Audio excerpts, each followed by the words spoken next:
Dengan realisasi pendapatan dan belanja tersebut, defisit APBN per 31 Oktober 2025 tercatat sebesar Rp479,7 triliun atau sebesar 2,02% dari PDB. Angka defisit ini berada dalam batas aman dan terkendali, jauh lebih rendah dari target outlook APBN besar 2,78% PDB untuk saat ini ya.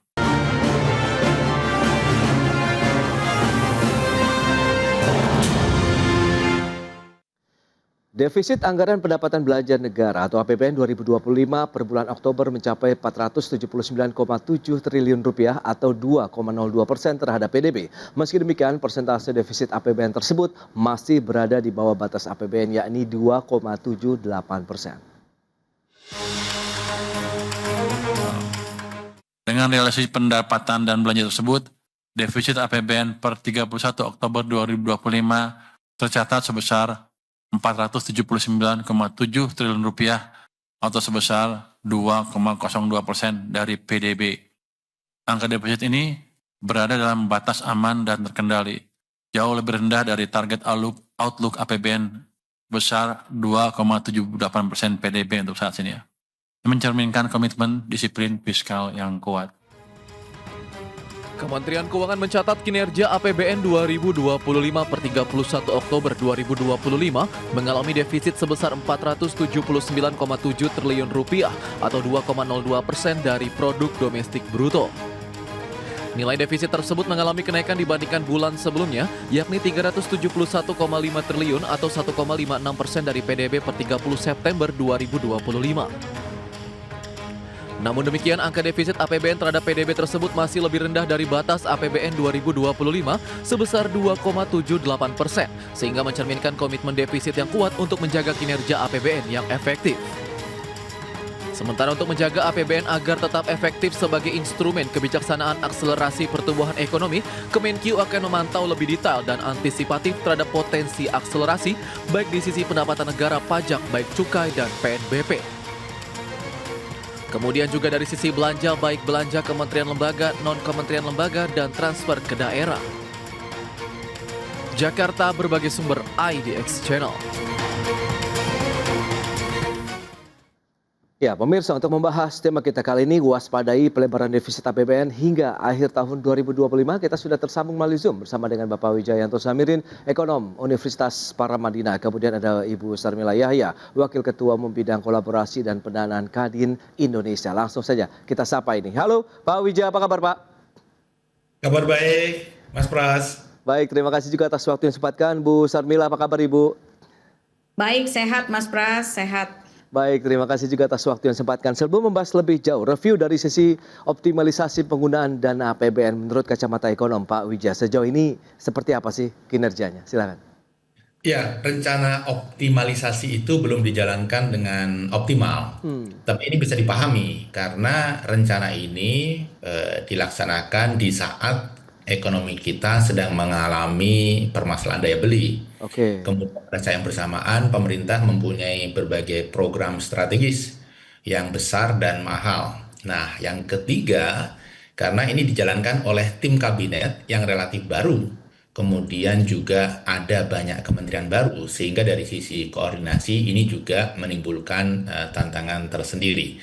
Jadi optimalisasi adalah rencana bagus, tapi sayangnya belum dijalankan dengan optimal kali ini.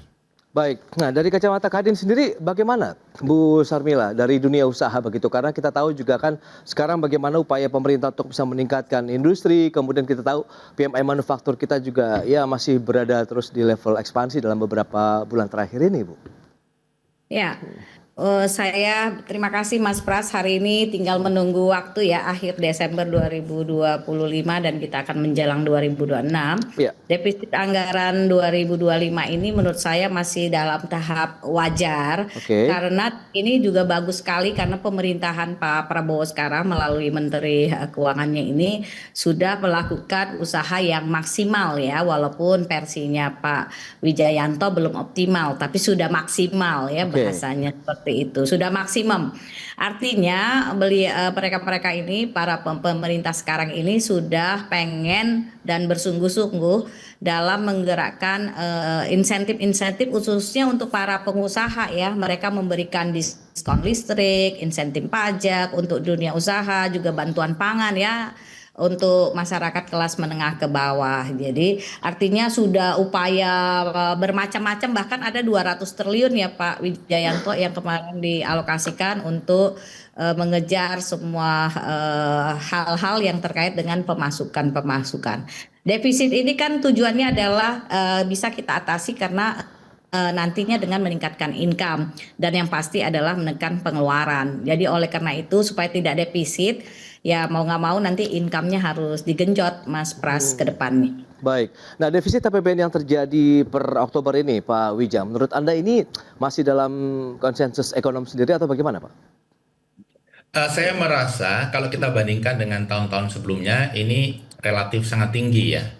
Hingga periode yang sama, tahun ini kan 2,02%, iya.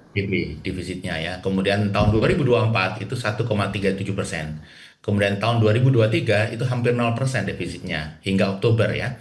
Kemudian tahun 2022 itu 0,91%. Nah, padahal kalau kita lihat trennya itu kuartal keempat biasanya spending itu besar karena pembayaran program project itu terjadi di kuartal keempat.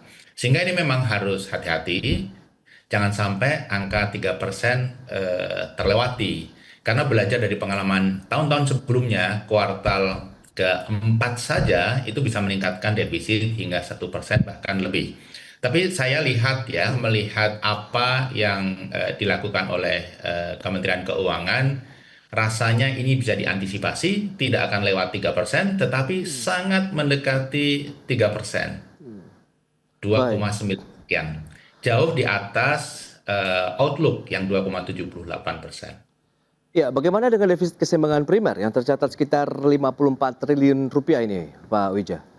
Nah, ini indikasi positif, tetapi saya yakin hingga akhir tahun ini itu akan menjadi negatif. Artinya ketika keseimbangan primer negatif, itu kita perlu berhutang untuk membayar bunga hutang. Artinya sustainability fiskal kita sebenarnya dalam situasi yang tidak aman begitu. Karena hanya untuk membayar bunga pun kita harus berhutang. Itu definisi atau makna keseimbangan primer negatif. Sekarang masih positif, tetapi akhir tahun akan sangat negatif. Baik. Nah, kalau kita lihat dengan beberapa data tadi yang sudah disampaikan begitu ya Bu Sarmila, kalau kita lihat kan defisit terjadi karena memang belanja pemerintahnya juga lebih tinggi daripada pendapatan. Tapi kalau kita lihat belanja pemerintah ini kemudian bagaimana fokus terhadap dunia usaha, menurut Anda ini sudah sesuai harapan dari Kadin sendiri atau bagaimana Bu Sarmila? Ya, saya sepakat dengan Pak Wijayanto ya. Jadi di akhir tahun ini nih kita harus hati-hati dan memang keadaan ekonomi kita tidak biasa-biasa saja.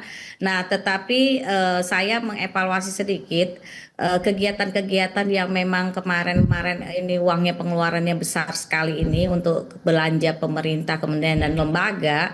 Ini sustainable-nya mungkin tidak terlihat jelas ya Mas Pras ya. Jadi tepat sasaran, kemudian tepat programnya, sehingga nanti saya prihatin juga tadi Pak Wijayanto sampaikan bahwa untuk bayar bunga aja kita harus ngutang lagi ya. Itu jadi persoalan yang berikutnya lagi karena kebijakan-kebijakan fiskal yang memang mereka laksanakan atau pemerintah laksanakan ini dampak jangka panjangnya tidak sustainable ya, artinya kelayakan anggaran atau efektivitas penyaluran program-program itu harus dievaluasi, harus di mapping ulang nih kayaknya Pak Wijayanto. Saya pengennya ada evaluasi ulang nih dengan semua program-program, karena kalau ujung-ujungnya kita bayar utang harus berutang lagi, ini PR besar-besar dan prihatin sekali nih Pak Pras ya ke depan. Baik. Nah, kalau bicara mengenai beberapa data yang tadi sudah disampaikan juga, kemudian fokus dengan beragam insentif, kebijakan-kebijakan yang pro terhadap dunia usaha sendiri, bagaimana menurut Anda begitu? Kalau memang Anda perlu sampaikan tadi evaluasi juga perlu dilakukan mungkin ke depannya begitu Bu Sarmila. Iya, kalau kita perhatikan di era pemerintahan Pak Prabowo ini kan benar-benar pro rakyat ya. Beliau ini seorang sosialis demokratis ya kalau saya boleh bicara ya. Jadi banyak sekali insentif-insentif yang berbasis kerakyatan. Nah hanya saja itu tadi saya kembali ulangin bahwa betul nggak untuk bergerak ke sektor industri, ke sektor-sektor yang memang sustainable atau keberlanjutan usaha-usahanya itu benar-benar bisa menopang untuk pendapatan ke depan, bukan hanya seasonal, hanya sesaat, habis itu populis, habis itu tidak lagi ada peningkatan. Dan defisit ini juga kita lihat pajaknya turun ya, sekarang pendapatan pajak turun, kemudian juga income dari impor juga, pajak impor juga turun. Nah ini juga harus dicek juga Pak Pras ya gitu. Baik. Apakah juga ini tantangan daya beli masih menjadi suatu hal yang perlu kita cermati bersama? Kita bahas nanti di segmen berikutnya Pak Wijaya dan Bu Sarmila. Kita akan jeda dulu sebentar ya. Dan pemirsa, kami akan segera kembali usai pariwara berikut ini.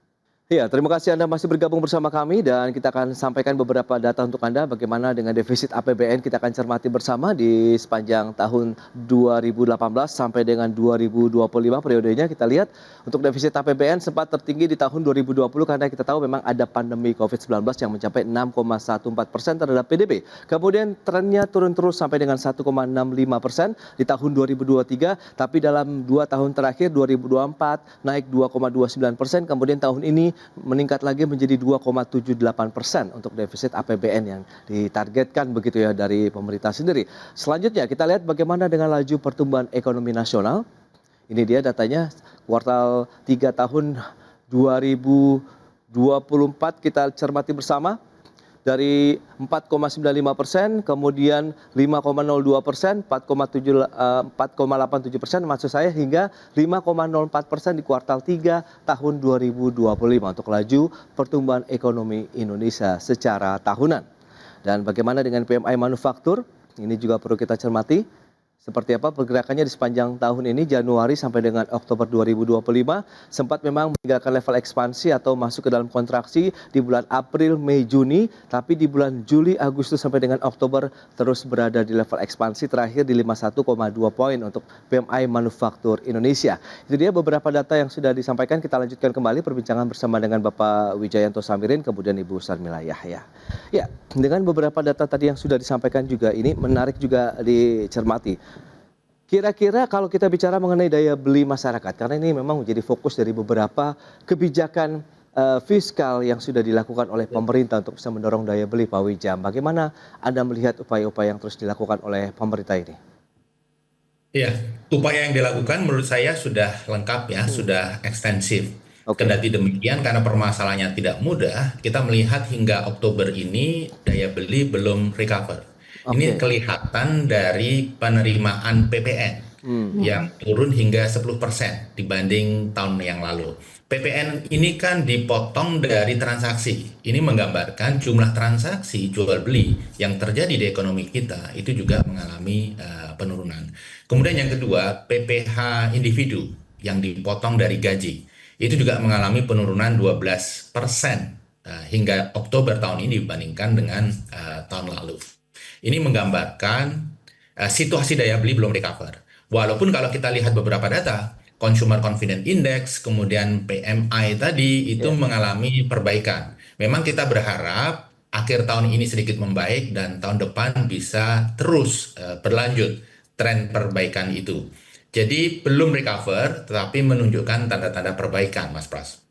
Tapi kalau dengan beberapa data tadi yang sudah disampaikan mengalami pelemahan untuk PPN, kemudian PPh individu, Pak Wija, apakah dengan beragam kebijakan juga yang lagi-lagi bicara mengenai insentif yang Anda katakan sudah cukup tepat, karena kan ada jilid 1, jilid 2, jilid 3 begitu Pak Wija. Nah, seberapa optimis Anda melihat begitu akhir tahun ini daya beli ini benar-benar ya paling tidak bisa terdongkrak, kemudian bisa meningkatkan lagi dari sisi penerimaan negara dari sektor perpajakan begitu Pak Wija? Ya, kalau daya beli untuk tahun ini agak sulit untuk dikembalikan ke level yang kita harapkan. Karena memang permasalahannya cukup akut ya terkait dengan daya beli ini. Kemudian berbagai insentif yang dilakukan pemerintah, apakah itu di kuartal 1, 2, 3, dan keempat ini, memang membantu, tetapi dari sisi nilai itu terlalu minimalis. Jadi dampak terhadap daya dongkrak kemampuan beli itu juga tidak begitu besar. Apalagi sifatnya konsumtif. Ya. Jadi ketika insentif itu dicabut, daya beli turun lagi. Bukan diberikan dalam bentuk hal-hal yang bisa meningkatkan produktivitas. Nah, saya sepakat dengan Bu Syarmila tadi, insentif ini jangan yang one off saja, yang konsumtif saja, memberi ikan saja, tetapi juga memberi kail. Misalnya, daripada memberikan cash begitu ya, kenapa tidak memberikan pekerjaan dalam bentuk padat karya, perbaikan jalan, perbaikan rumah tidak layak huni, kemudian juga perbaikan irigasi dan lain sebagainya. Ini menciptakan lapangan kerja, mendongkrak penerimaan, pada saat yang bersamaan juga meningkatkan produktivitas. Demikian, Mas Pras. Baik Pak Wijaya. Nah, kalau dari Kadin lagi, kalau kita bicara mengenai program-program prioritas pemerintah yang tadi ada bansos untuk bisa meningkatkan daya beli masyarakat, menurut Anda ini ya lagi-lagi apakah kansnya begitu sampai dengan akhir tahun akan membaik kalau dari sisi pelaku usaha? Ya, Mas Pras, Pak Wijayanto, kalau cerita daya beli sih kita udah 3 tahun, 4 tahun ini kayak kita ngobrolin daya beli kayaknya belum terungkit-ungkit ya. Jadi sebenarnya daya beli itu impact ya, dampak daripada semua kebijakan yang kita jalani, baik itu fiskal, moneter, dan lain sebagainya. Nah, kalau saya boleh usul ya Pak, dan melihat ini untuk akhir tahun ini kita ada seasonal ya. Indonesia tuh selalunya didongkrak daya belinya itu akibat seasonal yang dilakukan. Bentar lagi mau ada Natal ya dan tahun baru. Mudah-mudahan dengan adanya program-program Natal dan tahun baru ini bisa mendongkrak ya, walaupun tidak signifikan, tetapi saya pikir daya beli akan terungkit ya, dan bentar lagi juga mau liburan ya tahunan. Jadi mudah-mudahan kita bisa lihat ada penambahan lah sedikit untuk daya beli. Nah, tetapi saya untuk yang sekian kali, udah berkali-kali saya sampaikan di forum ini, saya minta pemerintah juga memberikan insentif-insentif supaya sustainable ke program-program ke kelas menengah yang saat ini kelas menengahnya turun drastis ini Mas. Ya, jadi selama ini banyak sekali proporsional bantuan pemerintah kepada kelas menengah ke bawah. Sementara kelas menengahnya atau ke atas itu malah ditumpulin ya. Bahkan ada beberapa kebijakan yang bahkan mematikan para usahawan itu. Jadi menurut saya ini yang harus betul-betul kita tingkatkan. Jadi jumlah kelas menengah makin tahun makin menurun gitu. Jadi banyak yang sudah mulai bangkrut. Itu yang harusnya untuk meningkatkan produktivitasnya kelas menengah ini harus diberikan insentif, dibantu pemerintah gitu, dan dengan cara subsidi di kreditnya, program kerjanya, di kredit modal kerjanya, di modal investasinya dibantu itu Mas. Kalau bisa di 2000 ini kita di akhir tahun ini kita gerakan sama-sama bahwa ayo kelas menengah dibantu supaya betul-betul bisa mendongkrak untuk defisit, untuk meningkatkan mengurangi defisit dari APBN itu sendiri. Makasih. Baik, itu dia kelas menengah yang menjadi concern dari dunia usaha ya, karena memang porsinya cukup besar yang ya bisa dikatakan yang kelompok konsumtif ya, begitu ya Bu Syarmila ya, untuk kalau kita bicara kelas menengah. Iya, betul. Jadi Mas, kelas menengah ini kan belum dapat insentif. Coba tanya Pak Wijayanto, coba dibikin proporsional. Sebenarnya pemerintah memberikan bantuan-bantuan ini kepada siapa? Pasti umumnya hampir 20 juta orang atau 30 juta orang itu kelas menengah ke bawah. Coba itu dikasih ke 30 juta orang kelas menengah itu, menengah ya. Menengah, nggak usah sampai atas deh, kelas menengah aja 30 juta orang kelas menengah. Kita lihat dampaknya sama-sama, apa bedanya ketika memberi ke 30 juta orang support kepada 30 juta kelas menengah ke bawah dengan 30 juta kelas menengah gitu. Apa hasilnya? Gitu. Ya, Pak Wijaya, ini menarik kalau kita bicara mengenai kelas menengah. Sempat kita bahas beberapa waktu lalu diskusi kan, memang concern di kelas menengah ini memang perlu di boosting lagi. Nah, Pak Wijaya, peramuan kebijakan apa, insentif seperti apa sih yang cocok? Dan waktunya masih cukup tidak sih kalau kita bisa memboosting kelas menengah ini untuk bisa kita tingkatkan lagi daya belinya begitu Pak? Ya, melanjutkan sedikit yang disampaikan Bu Syarmila. Memang ada kecenderungan pemerintah itu fokus ke kelas bawah. Karena untuk membantu kelas bawah itu relatif murah. Kemudian yang kedua, membantu sedikit saja maka akan mengangkat mereka dari bawah garis kemiskinan menjadi di atas garis kemiskinan. Jadi mengurangi tingkat kemiskinan itu juga suatu data yang sangat dinanti oleh pemerintah. Karena ini data yang paling ditunggu selain masalah pengangguran. Nah, membantu kelas menengah itu memang harus menggunakan cara-cara yang sistemik menurut saya. Salah satu cara paling mudah adalah mendorong industrialisasi. Karena industri ini yang menciptakan lapangan kerja berkualitas dengan gaji UMR atau lebih. Dan ini adalah ranahnya kelas menengah.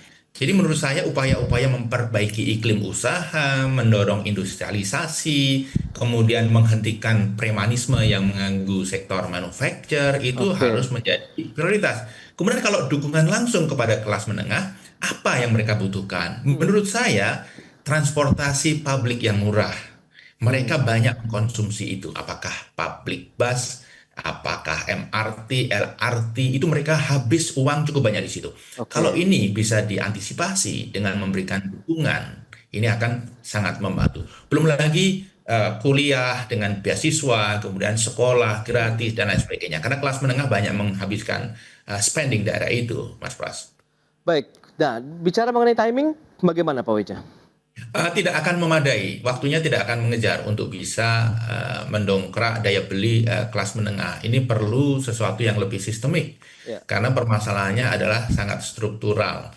Kalau kita bantu dengan sekedar cash transfer itu tidak akan terlalu berdampak begitu. Oke, dan kita tahu juga belanja pemerintah mencapai 73,5%. Kalau kita lihat ini ya memang lebih besar daripada pendapatan. Kita akan bahas lebih jauh nanti di segmen berikutnya. Kita akan jeda kembali sebentar Pak Wija dan juga Bu Sarmila. Dan pemirsa tetaplah bersama kami. Baik pemirsa, kita lanjutkan kembali perbincangan bersama dengan Bapak Wijayanto Samirin, Ekonom Universitas Paramadina, kemudian Ibu Sarmila Yahya, Wakil Ketua Umum Bidang Kolaborasi dan Pendanaan Kadin Indonesia. Nah, bicara mengenai APBN kita begitu, pendapatan negara baru 73,7% dari outlook lapsen kita begitu ya di sepanjang tahun 2025 dengan belanja negara yang memang lebih tinggi tadi, kita sekitar 73,5% dari APBN kalau kita bicara mengenai outlook ya kalau kita lihat bandingannya. Tapi Pak Wija, apakah dengan kondisi seperti saat ini pendapatan negara dari perpajakan maupun PNBP, nah ini lagi-lagi begitu masih bisa tidak sih disalurkan untuk bisa meningkatkan kemampuan daya beli masyarakat? Kemudian tadi kalau Bu Sarmila fokus ke kelas menengah dan juga dunia usaha begitu Pak Wija. Mengeluarkan satu program baru di bulan-bulan terakhir rasanya sudah tidak mungkin. Jadi yang bisa dilakukan adalah mengoptimalkan program yang sudah jalan. Dan dari sisi penerimaan juga penarikan pajak diperbaiki, termasuk ide Menkyu untuk fokus kepada 200 penunggak pajak yang outstandingnya sekitar 60 triliun. Itu saya rasa akan membantu dari sisi penerimaan. Karena begini, Mas Pras, secara historis, bulan-bulan pasca tengah tahun, Juni-Juli, itu penerimaan pajak bulanan itu flat. Tapi kemudian spending itu melejit. Nah, kita sedang memasuki era di mana penerimaan flat, kemudian spending melejit. Karena ini adalah saat-saat di mana kontraktor vendor itu dibayar oleh pemerintah. Jangan sampai nanti kemudian pembayaran itu digeser ke tahun ke depan dalam konteks untuk menyelamatkan defisit. Nah ini nanti Bu Sarmila dan teman-teman yang akan kesulitan karena akan mengalami permasalahan cash flow. Jadi program baru di menit-menit terakhir, maksud saya bulan-bulan terakhir itu tidak mungkin dilakukan. Optimalisasi program yang sudah ada itu cara yang paling bagus untuk dijalankan. Nah, yang juga selama ini didorong oleh pemerintah kan agar KL itu melakukan spending sesuai rencana. Kemudian Pemda ini ada keterlambatan luar biasa terkait dengan spending, didorong untuk melakukan spending. Yang paling gampang ya vendor-vendor, kontraktor yang selama ini sudah bekerja dibayar sesuai dengan jadwal. Ini akan secara tidak langsung memberikan stimulus bagi ekonomi. Karena para pengusaha yang menerima pembayaran itu pasti tidak akan membuat dan memperlakukan uangnya secara idle, pasti akan segera diputar untuk aktivitas ekonomi. Ya, bagaimana dari sisi ekspor kita masih bisa menjadi andalkan tidak Pak Wija? Nah, kalau kita berbicara masalah ekspor, 60% ekspor kita itu kan commodity related, 42% itu 6 komoditas besar. dalam konteks ini kita seperti mengharapkan harga stabil atau naik saja. Tidak begitu banyak hal yang bisa kita lakukan terkait komoditas itu. Karena naik turun itu lebih banyak disebabkan karena harga. Atau yang kedua karena supply dan demand global. Tentunya hal-hal yang sifatnya produk manufacturing, teknologi, itu bisa kita dorong. Apalagi Amerika, Eropa itu semakin terbuka. Tetapi ini perlu waktu. Dan kalau kita kejar akhir tahun ini rasanya tidak mungkin. Baik. Nah, Bu Sarmila, lantas strategi kemudian kolaborasi seperti apa yang diharapkan kali ini Indonesia begitu untuk tadi bisa mendorong daya beli kita, kemudian bisa meningkatkan kinerja dunia usaha juga, Bu Sarmila?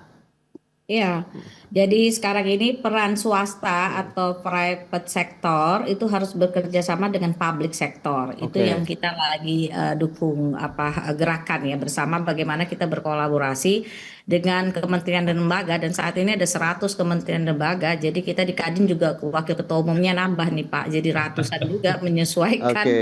Wijayanto. Jadi kita juga sekarang kolaborasinya luar biasa Pak Wijayanto. Masing-masing kementerian dan lembaga itu seharusnya ini semuanya bisa menghasilkan uang ya. Tiap kementerian dan lembaga pasti ada menghasilkan income-nya. Dan saya berharap sekarang kan serapan anggaran kan baru 73%. Insya Allah teman-teman Kadin akan membantu untuk percepatan itu di masing-masing wilayah. Mereka bisa menjadi kontraktor atau bagian dari pekerjaan-pekerjaan itu. Mungkin harapan kita tidak banyak swakelola Pak, karena Pak Wijayanto ini penyebaran APBN ini banyak juga dengan resources yang ada, allocation yang ada, tapi banyaknya swakelola ya Pak. Itu yang persoalan juga itu kan. Jadi artinya ke depan ini mungkin pekerjaan-pekerjaan swakelolanya dikurangin gitu, sehingga banyak orang yang bisa berkolaborasi untuk membantu percepatan di APBN untuk pelaksanaan ini. Dan kalaupun ini dibikin non swaklola, itu akan pasti dampaknya terhadap PPN, PPH akan meningkat begitu. Jadi selama ini anggaran APBN juga banyak coba dicek nanti berapa yang swaklola, berapa yang betul-betul memang bisa dikolaborasikan dengan private sector gitu Pak. Baik Bu Sarmila, jadi upaya terus dilakukan oleh Kadin Indonesia ya, dunia usaha dan pemerintah untuk berkolaborasi meningkatkan daya beli masyarakat, dan semoga ya paling tidak akhir tahun kita akan lebih kuat begitu, paling tidak menjadi pijakan yang kuat untuk menatap tahun 2026 meskipun kita tahu defisit potensinya seperti yang Pak Wija sampaikan masih ada peluang terjadi ya, mendekati batasan dari 2,78% tadi yang sudah disampaikan Pak Wija. Kemudian Bu Sarmila, sayang sekali waktu terbatas, terima kasih banyak atas informasi, update dan juga insight yang sudah diberikan kepada pemirsa pada hari ini. Selamat melanjutkan aktivitas Anda kembali. Salam sehat. Sampai berjumpa kembali. Terima kasih Pak Wija, Bu Sarmila. Terima kasih Mas Pras, terima kasih Pak Wijaya.